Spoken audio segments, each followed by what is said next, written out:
दोस्तों इस वीडियो में आज हम लोग 21 जून की पीआईबी की जो भी न्यूज़ आर्टिकल हैं वो कवर करने वाले हैं। ये स्टेट पीसीएस एग्ज़ाम और यूपीएससी के लिए बहुत ही इम्पोर्टेंट आर्टिकल होने वाला है। ये भारत का अंतरिक्ष कार्यक्रम, जो भी भारत की अंतरिक्ष यात्रा है, ये बहुत ही इम्पोर्टेंट आर्टिकल है। इसमें आप जो भी स्पेस सेक्टर है ना इंडिया का, उसको पूरी तरीके से कवर करेंगे। तो इस वीडियो को ज़रूर पूरा देखना और इसके नोट्स आप कहीं भी अपने करंट अफेयर्स जो भी नोटबुक हो उसमें ऐड कर लेना। ठीक है, तो शुरुआत करते। वैश्विक अंतरिक्ष शक्ति के रूप में भारत का उदय। पिछले 12 वर्षों में भारत की अंतरिक्ष कार्यक्रम राष्ट्रीय आत्मविश्वास, तकनीकी आत्मनिर्भरता, वैश्विक महत्वाकांक्षा का प्रतीक बनकर उभरा। एक वैज्ञानिक प्रयास के रूप में शुरू हुई यात्रा आज रणनीतिक राष्ट्रीय संपदा में परिवर्तित हो चुकी है, जो विकास को गति देती है, राष्ट्रीय सुरक्षा को सुदृढ़ करती है, विश्वास के निर्माण के और जन कल्याण के 12 वर्ष इसकी थीम है। ठीक है, भारत की अंतरिक्ष क्षमता। आज भारत गहन अंतरिक्ष अन्वेषण, अंतरिक्ष विज्ञान, मानव अंतरिक्ष उड़ान, कक्षीय अवसंरचना के क्षेत्रों में महत्वाकांक्षी लक्ष्यों की दिशा में कार्य कर रहा है। तो ये देखो इंडिया के मेजर स्पेस माइलस्टोन्स हैं। ठीक है, 2014 में मंगलयान की शुरुआत है। सितंबर 2015 में इंडिजीनियस क्रायोजेनिक अपर स्टेज का निर्माण। ठीक है, 2017 में क्या होता है, 104 satellite single launch in PSLV C-37 flight में। ठीक है, जुलाई 2018 में pad abort test crew escape system. 19 में चंद्रयान 2। अक्टूबर 2022 में LBM-3 लॉन्चेज। अगस्त 2023 में चंद्रयान 3। एक्सपो सेट ये जनवरी 2024 में। सितंबर 2023 में Aditya L1। SpaDeX space docking mission, ये आगे सब हैं। निसार और LBM-M3 M6 100th launch from SDSC सार। ठीक है, चलो नंबर 1 से स्टार्ट करते हैं। चंद्रयान कार्यक्रम। ठीक है, 2019 में प्रक्षेपित किया गया था। चंद्रयान 2 ने भारत के चंद्र कार्यक्रम को मजबूत किया। 100 किलोमीटर की ऊंचाई से इसने चंद्रमा की सतह अत्यंत उच्च रिजोल्यूशन वाली कुछ बेहतरीन छवियां प्रदान की। ठीक है, इसके बाद जो नेक्स्ट मिशन आता है, 23 अगस्त 2023 को एक ऐतिहासिक अभूतपूर्व उपलब्धि के रूप में सामने आया चंद्रयान 3। ठीक है, भारत को चंद्रमा के दक्षिणी ध्रुव के निकट सफलतापूर्वक सॉफ्ट लैंडिंग करने वाला विश्व का पहला देश, दक्षिणी ध्रुव पर सॉफ्ट लैंडिंग करने वाला विश्व का पहला देश बना भारत। और अमेरिका, रूस और चीन के बाद में चंद्रमा की सतह पर सॉफ्ट लैंडिंग करने वाला चौथा देश बना। ये फिल्म्स स्पेसिफिक फैक्ट हैं। ठीक है, अब 2027 के लिए प्रस्तावित चंद्रयान 4 मिशन नमूने एकत्र करेगा कहाँ से, चंद्रमा से। ठीक है, Chandrayaan 5 lunar polar exploration mission चंद्रमा के दक्षिणी ध्रुव के नज़दीक स्थायी रूप से जल और अन्य वाष्पशील पदार्थों की खोज करेगा। ये मंगलयान भारत को ग्रहों के बीच अन्वेषण में प्रवेश दिलाया इस मिशन ने। ठीक है, 2000 सितंबर 2014 में अंतरिक्ष यान ने सफलतापूर्वक मंगल की कक्षा में प्रवेश किया। भारत ने अपने पहले ही प्रयास में मंगल तक पहुंचने वाला विश्व का पहला देश बना। मतलब इंडिया अपने पहले ही प्रयास में मंगल की कक्षा में पहुंच गया था। ठीक है, इस उपलब्धि के साथ इसरो, अमेरिका की नासा, रूस की रोसकॉस्मोस, यूरोपीय अंतरिक्ष एजेंसी के बाद मंगल की कक्षा में किसी अंतरिक्ष यान को स्थापित करने वाली दुनिया की चौथी अंतरिक्ष एजेंसी बन गई थी। ठीक है, मूल रूप से 6 महीने का मिशन था, लेकिन 8 वर्षों तक ये रहा। अब ये आदित्य L1 की बात करें, भारत की पहली सौर वेधशाला है ये। 2023 में इसको प्रक्षेपित किया गया था। समर्पित सौर मिशन है ये भारत का। इसको लैंग्रेज 1 पॉइंट पे स्थापित किया गया था, चारों ओर प्रभामंडल में कक्षा में स्थापित, जो पृथ्वी से लगभग कितना 15 लाख किलोमीटर 1.5 मिलियन दूरी पर स्थापित है। अंतरिक्ष खगोल विज्ञान, अंतरिक्ष डॉकिंग। भारत की पहली बहु वेवलेंथ अंतरिक्ष वेधशाला एस्ट्रोसेट ने सितंबर 2025 में कक्षा में अपने 10 वर्ष के पूरे किए 10 वर्ष पूरे किए। इसने कई महत्वपूर्ण वैज्ञानिक खोजों में योगदान दिया। जनवरी 2024 को प्रक्षेपित एक्सपोसेट ने एक्सरे खगोल विज्ञान में भारत की क्षमताओं का विस्तार किया। जनवरी 2025 में स्पेस डॉकिंग एक्सपेरिमेंट के माध्यम से महत्वपूर्ण तकनीकी सफलता भी। भारत को देखो अमेरिका, रूस, चीन के बाद अंतरिक्ष में स्वायत्त डॉकिंग और अनडॉकिंग का प्रदर्शन करने वाला चौथा देश। ये नोट करना ज़रूर, बहुत इम्पोर्टेंट फैक्ट है और हम लोग भूल भी जाते हैं। अब देखो ये शुक्र ऑर्बिटर मिशन, पृथ्वी के सबसे नज़दीक ग्रह की खोज। मार्च 2028 में प्रक्षेपित करने का लक्ष्य रखा गया है। भूगर्भीय संरचना, सतह की संरचना, वायुमंडल, आयनमंडल आदि का अध्ययन होगा। ठीक है। गगनयान, प्रथम मानव अंतरिक्ष उड़ान कार्यक्रम जो भारत का है। जनवरी 2019 में अनुमोदित इस मिशन का उद्देश्य 3 भारतीय अंतरिक्ष यात्रियों को लगभग 400 किलोमीटर की कक्षा में 3 दिन तक भेजना और फिर उन्हें सुरक्षित रूप से पृथ्वी पर वापस लाना है। इस कार्यक्रम में 2 मानव रहित मिशन और 1 मानव युक्त मिशन शामिल है। कार्यक्रम 2025 में अपने अंतिम चरण में प्रवेश कर चुका है। भारत ने 2025 में अंतर्राष्ट्रीय अंतरिक्ष स्टेशन के लिए इसरो नासा समर्थित एक्सियोम 4 मिशन में भाग लिया। ग्रुप कैप्टन शुभांशु शुक्ला ने 25 जून 2025 को फाल्कन 9 द्वारा प्रक्षेपित स्पेस एक्स ड्रैगन अंतरिक्ष यान में यात्रा की। इस मिशन के दौरान उन्होंने भारतीय अंतरिक्ष अनुसंधान संस्थानों द्वारा विकसित 7 सूक्ष्म माइक्रोग्रेविटी प्रयोग किए। पुनर्जनन, शैवाल की वृद्धि, साइनोबैक्टीरिया के व्यवहार का परीक्षण भी शामिल है। 15 जुलाई 2025 को सफलतापूर्वक अनडॉकिंग, पुनः प्रवेश, स्प्लैश डाउन के साथ संपन्न हुआ यह परीक्षण, यह मिशन। भारतीय अंतरिक्ष स्टेशन 2000 स्पेस विजन 2047 का एक प्रमुख स्तंभ है। लो अर्थ ऑर्बिट में एक 5 मॉड्यूल वाला अंतरिक्ष स्टेशन होगा। सितंबर 2024 में इसके पहले मॉड्यूल BAS-01 के विकास और प्रक्षेपण को 2028 तक स्वीकृति दी है, जो विस्तारित गगनयान कार्यक्रम का हिस्सा है। स्टेशन जीवन विज्ञान, चिकित्सा, उभरती प्रौद्योगिकियों में अनुसंधान को सक्षम बनाएगा। देखो, अंतरिक्ष स्टार्टअप 2014 में 1, अब 400 प्लस हो चुके हैं। भारतीय अंतरिक्ष नीति, उदारीकृत प्रत्यक्ष विदेशी निवेश नीति, इन स्पेस सीड फंड योजना, प्री इंक्यूबेशन उद्यमिता कार्यक्रम, 1000 करोड़ रुपए का वेंचर कैपिटल फंड, 500 करोड़ रुपए का प्रौद्योगिकी स्वीकार करने के कोष ने इस इकोसिस्टम को और अधिक सशक्त बनाया। कौन सा इकोसिस्टम? ये वाला। फरवरी 2024 में सरकार ने अंतरिक्ष क्षेत्र के लिए प्रत्यक्ष विदेशी निवेश फरवरी 2024 में सरकार ने अंतरिक्ष क्षेत्र के लिए FDI नीति को उदार बनाया है, जिसके तहत चयनित कार्यों में 100% तक FDI की अनुमति दे दी गई। उपग्रह निर्माण, संचालन, उपग्रह डेटा उत्पादों और ग्राउंड यूजर सेगमेंट सेवाओं में 74% तक FDI की स्वचालित मार्ग के तहत अनुमति दी गई है। स्पेस पोर्ट में 49% तक FDI की अनुमति है। ग्राउंड सेगमेंट के घटकों, उप प्रणालियों के निर्माण में 100% FDI का स्वचालित मार्ग से। अगर स्टेटमेंट ये आए कि सभी क्षेत्र में है, स्पेस के सभी क्षेत्र में 100%, तो वो गलत होगा। निजी क्षेत्र की भागीदारी को बढ़ावा देने के लिए भारतीय राष्ट्रीय अंतरिक्ष संवर्धन एवं प्राधिकरण केंद्र इन स्पेस ने वर्ष 2024 में मानदंड, दिशा निर्देश, प्रक्रियाएं 2024 लागू किए हैं। ये है स्पेस स्टार्टअप्स को इनकरेज करने के लिए पूरा कार्यक्रम। इसको वीडियो रोक के आप लोग देख लेना। वर्ष 2014 में भारत में केवल एक पंजीकृत अंतरिक्ष स्टार्टअप था। 2026 तक यह संख्या 400 से अधिक हो चुकी है। 500 मिलियन अमेरिकी डॉलर से अधिक का निवेश हो चुका है। भारत की अंतरिक्ष अर्थव्यवस्था का वर्तमान मूल्य 8 अरब अमेरिकी डॉलर है, जो वैश्विक अंतरिक्ष अर्थव्यवस्था में 2 से 3% की हिस्सेदारी रखता है। एक दशक में इसके 5 गुना बढ़कर 40 से 45 अरब डॉलर अमेरिकी पहुंचने का अनुमान है। 2030 तक 8% तक पहुंचाने का लक्ष्य है वैश्विक हिस्सेदारी में भारत का अंतरिक्ष sector. New Space India Limited की स्थापना वर्ष 2019 में हुई। Indian National Space Promotion and Authorisation Centre, जिसकी स्थापना 2022 में हुई, ने उद्योग की भागीदारी, प्रौद्योगिकी हस्तांतरण, निजी निवेश के लिए एक सुदृढ़ संस्थागत ढांचा तैयार किया है।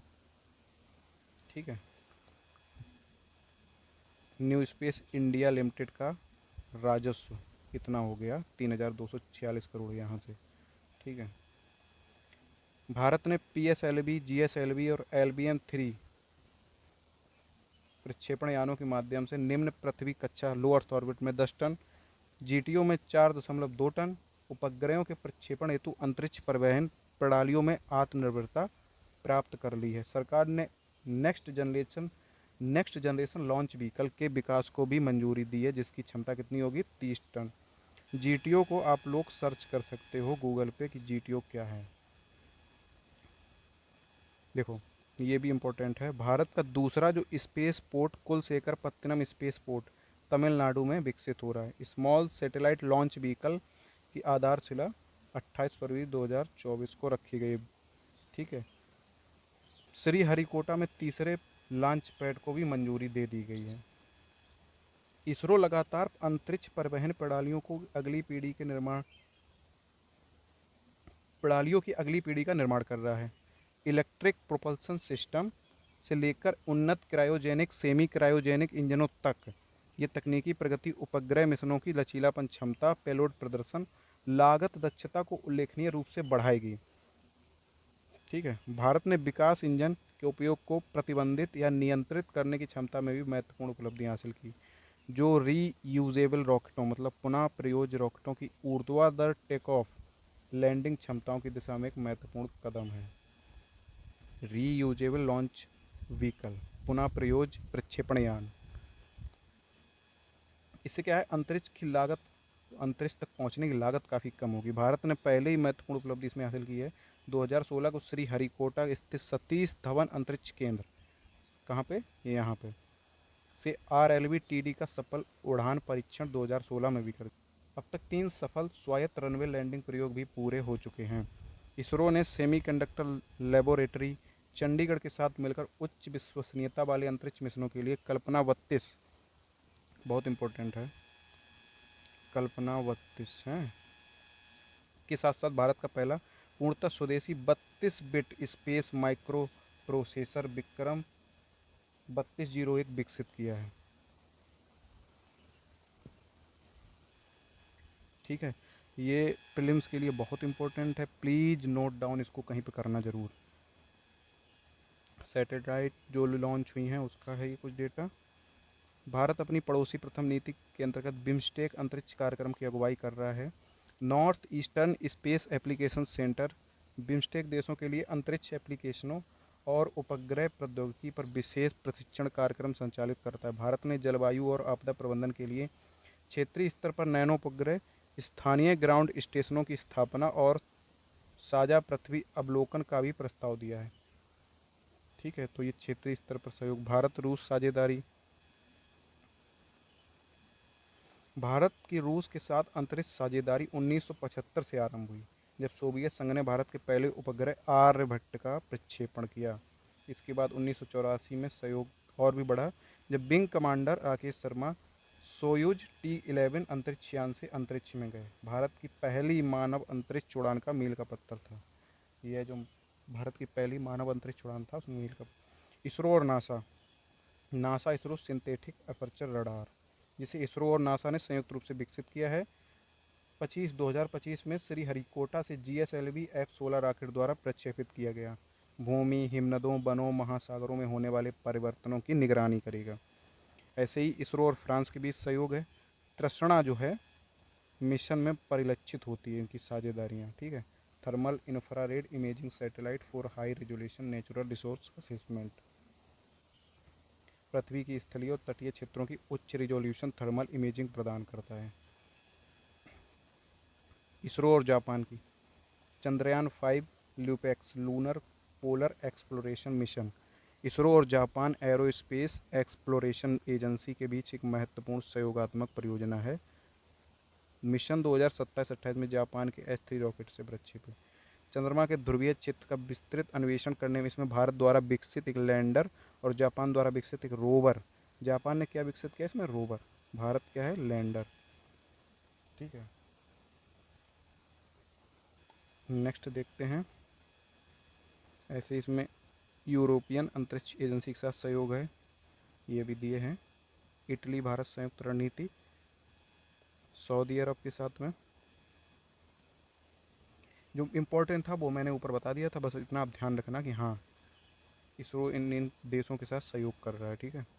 भारत की स्वदेशी नेविगेशन प्रणाली, भारत की स्वदेशी उपग्रह नेविगेशन प्रणाली ये देश में और इसकी सीमाओं से लगभग 1500 किलोमीटर तक सटीक स्थिति का निर्धारण है। ठीक है। यह प्रणाली एक उपग्रह समूह के माध्यम से निरंतर क्षेत्रीय कवरेज प्रदान करती है। 7 उपग्रह इसमें लॉन्च किए गए हैं। नाविक कहा जाता है इसको पूरी तरीके से। Power grid synchronisation, real time train tracking, वाहन निगरानी, आधार आधारित डिवाइस जियो टैगिंग, इन सभी क्षेत्रों में सेवाएं प्रदान करेगा। नेक्स्ट आर्टिकल हमारा महिला एवं बाल विकास मंत्रालय का है। नई दिल्ली में सावित्रीबाई फूले राष्ट्रीय महिला एवं बाल विकास संस्थान में अंतर्राष्ट्रीय योग दिवस मनाया गया। ये इम्पोर्टेंट है कि ये सावित्रीबाई फूले राष्ट्रीय महिला एवं बाल विकास संस्थान कहाँ पे है, तो नई दिल्ली में है। ठीक है, नेक्स्ट आर्टिकल पे जाते हैं हम लोग। मुंबई अंतर्राष्ट्रीय फिल्म महोत्सव 2026 में भारत की महिला हस्तियों पर समर्पित भारती और बीवो जो फिल्म है, एनिमेटेड फिल्म का विश्व प्रीमियर आयोजित किया गया 19वें मुंबई अंतर्राष्ट्रीय फिल्म महोत्सव में। भारती और बीवो इतना याद रखना, क्योंकि स्टेट पीसीएस की जो भी एग्ज़ाम है इतना ही पूछ लिया जाएगा उसमें आपसे। महिलाओं की कहानियों पर ये बेस्ड है। पश्चिम बंगाल में कोलकाता स्थित श्यामा प्रसाद मुखर्जी बंदरगाह, वहाँ पे क्या है कि निर्मित 3 नौसैनिक जहाज़ों को, ये पिछले वीडियो में मैंने कवर किया है, आईएनएस दूनागिरी, आईएनएस संशोधक, आईएनएस अग्रय का शुभारंभ किया। 21 जून को विश्व जल विज्ञान दिवस के रूप में भी मनाया जाता है और 21 जून को अंतर्राष्ट्रीय योग दिवस के रूप में भी मनाया जाता है। ठीक है, तो दोनों को याद रखना। और ये कि श्यामा प्रसाद मुखर्जी बंदरगाह पश्चिम बंगाल के कोलकाता में। ठीक है, नेक्स्ट आर्टिकल जो भी देखो इम्पोर्टेंट है मैंने पहले से ही हाईलाइट कर रखा है, और हम लोगों के लिए जितना स्टेट पीसीएस और यूपीएससी के लिए जो भी इम्पोर्टेंट है उसको हाईलाइट पहले से किया है। देखो, प्रधानमंत्री ने FIH hockey women's nation cup जीतने पर भारतीय महिला हॉकी टीम को बधाई दी है। तो हॉकी वीमेंस नेशन कप, इसको अंतर्राष्ट्रीय हॉकी महासंघ द्वारा आयोजित किया जाता है। 2019 में इसको घोषित किया गया, पहला संस्करण 2022 में स्पेन में। कितनी टीमें? 8 टीमें। ठीक है, तो भारत ने इसको जीता है, 2022 में भी जीता था, अब की बार भी जीता है। कूनो राष्ट्रीय उद्यान, ठीक है, तो राष्ट्रपति कूनो राष्ट्रीय उद्यान में चीता प्रबंधन क्षेत्र का अवलोकन किया, मध्य प्रदेश में है। चलो इसके बारे में डिटेल देखते हैं। नवंबर 2025 में बोत्सवाना द्वारा भारत को 8 चीतों के प्रतीकात्मक हस्तांतरण की साक्षी बनी थी। राजकीय यात्रा के दौरान राष्ट्रपति फरवरी 2026 में कूनो राष्ट्रीय उद्यान में 8 चीते लाए गए थे। नेक्स्ट हमारा क्या है, इसको मैंने नीचे नोट्स बनाए हैं, वहीं से देखते हैं। देखो, कूनो नेशनल पार्क श्योपुर और शिवपुरी ज़िले में है, MP के। ठीक है, 2018 में नेशनल पार्क के रूप में दर्जा मिला था इसको। ठीक है, विंध्य पर्वत श्रृंखला में स्थित है, ये इंपॉर्टेंट है, याद रखना। प्रोजेक्ट चीता 2022 में शुरू हुआ था। इसका मुख्य लक्ष्य क्या है? चीतों को जो विलुप्ति कगार पे थे या विलुप्त हो चुके थे 1952 में, उनको उनकी पुनर्प्राप्ति करना, उनकी संख्या बढ़ाना। राष्ट्रीय बाघ संरक्षण प्राधिकरण पर्यावरण, वन और जलवायु परिवर्तन मंत्रालय के अधीन वैधानिक निकाय है। क्या है ये? एक वैधानिक निकाय है। स्थापना कब हुई थी? 2005 में, और 2006 में इसको अधिनियम के माध्यम से लागू किया गया था। मुख्य कार्य क्या है? प्रोजेक्ट टाइगर का प्रबंधन और निगरानी, राष्ट्रीय बाघ संरक्षण प्राधिकरण।